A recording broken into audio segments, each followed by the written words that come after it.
Online ಸುರಕ್ಷತೆಗೆ ಹೊಸ ಕ್ರಮಗಳನ್ನು ಪರಿಚಯಿಸಿದಂತೆ ಹ್ಯಾಕರ್ಗಳು ಕೂಡ ಅಪ್ಡೇಟ್ ಆಗ್ತಿದ್ದಾರೆ. ನಿಮ್ಮ ವಾಟ್ಸ್ಆಪ್ ನಿಯಂತ್ರಣವನ್ನು ಅವರಿಗೆ ಕೊಡುವಂತಹ ಗೋಸ್ಟ್ ಪೇರಿಂಗ್ ಎಂಬ ಹೊಸ ತಂತ್ರವನ್ನು ಅನುಸರಿಸಿ ತೊಡಗಿದ್ದಾರೆ. ಇನ್ನು ಈ ಬಗ್ಗೆ ಭಾರತೀಯ ಸೈಬರ್ ಭದ್ರತಾ ಸಂಸ್ಥೆ CERT ಸಾರ್ವಜನಿಕರಿಗೆ ಎಚ್ಚರಿಕೆಯನ್ನ ನೀಡಿದೆ.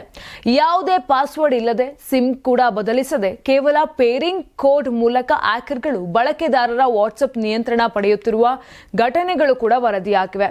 ಇನ್ನು ಪರಿಚಯಸ್ಥರು ಹಾಗೂ ನಂಬಿಕಸ್ಥರ ಹೆಸರಲ್ಲೇ ನಿಮ್ಮನ್ನ ಈ ಬಲೆಗೆ ಬೀಳಿಸುವ ಯತ್ನಗಳು ಕೂಡ ನಡೆಯುತ್ತಿವೆ.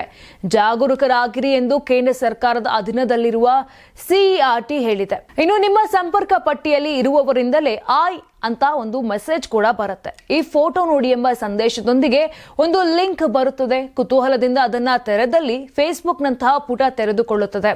ಬಳಿಕ ದೃಢೀಕರಣಕ್ಕೆ ಅನುಮತಿ ಕೇಳುತ್ತದೆ.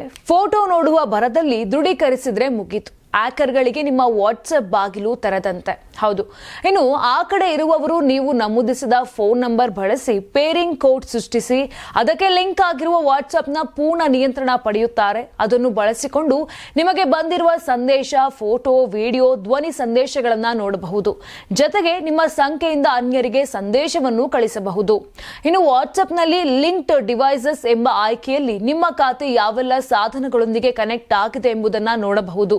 ಒಂದೊಮ್ಮೆ ನೀವು ಗೋಸ್ಟ್ ಪೇರಿಂಗ್ಗೆ ಬಲಿಯಾಗಿದ್ದರೆ ಅದನ್ನು ಇಲ್ಲಿ ಪತ್ತೆ ಮಾಡಬಹುದು ಹಾಗೂ ಅಲ್ಲೇ ಲಾಗೌಟ್ ಆಗುವ ಮೂಲಕ ಹ್ಯಾಕರ್ಗಳಿಂದ ಮುಕ್ತಿ ಪಡೆಯಬಹುದು. ಒಟ್ಟಿನಲ್ಲಿ ಮೊಬೈಲ್ ಬಳಸುವಾಗ ಜಾಗ್ರತೆ ವಹಿಸುವುದು ಅತ್ಯಗತ್ಯ. ಯಾರಾಗ್ತಾರೆ MLA ಅಭ್ಯರ್ಥಿ 2028 ಶೀಘ್ರದಲ್ಲೇ. ಪ್ರತಿದಿನ ಒಂದೊಂದು ಕ್ಷೇತ್ರದ ಟಿಕೆಟ್ ಆಕಾಂಕ್ಷಿಗಳ ಸಂಪೂರ್ಣ ಮಾಹಿತಿ ಪೊಲಿಟಿಕಲ್ ಜರ್ನಲಿಸ್ಟ್ KM ಶಿವಕುಮಾರ್ ಅವರಿಂದ. ಕರ್ನಾಟಕದ ನಂಬರ್ 1 ಡಿಜಿಟಲ್ ಮೀಡಿಯಾ ನಿಮ್ಮ ನೆಚ್ಚಿನ ಕರ್ನಾಟಕ ಟಿವಿಯಲ್ಲಿ ಮಾತ್ರ.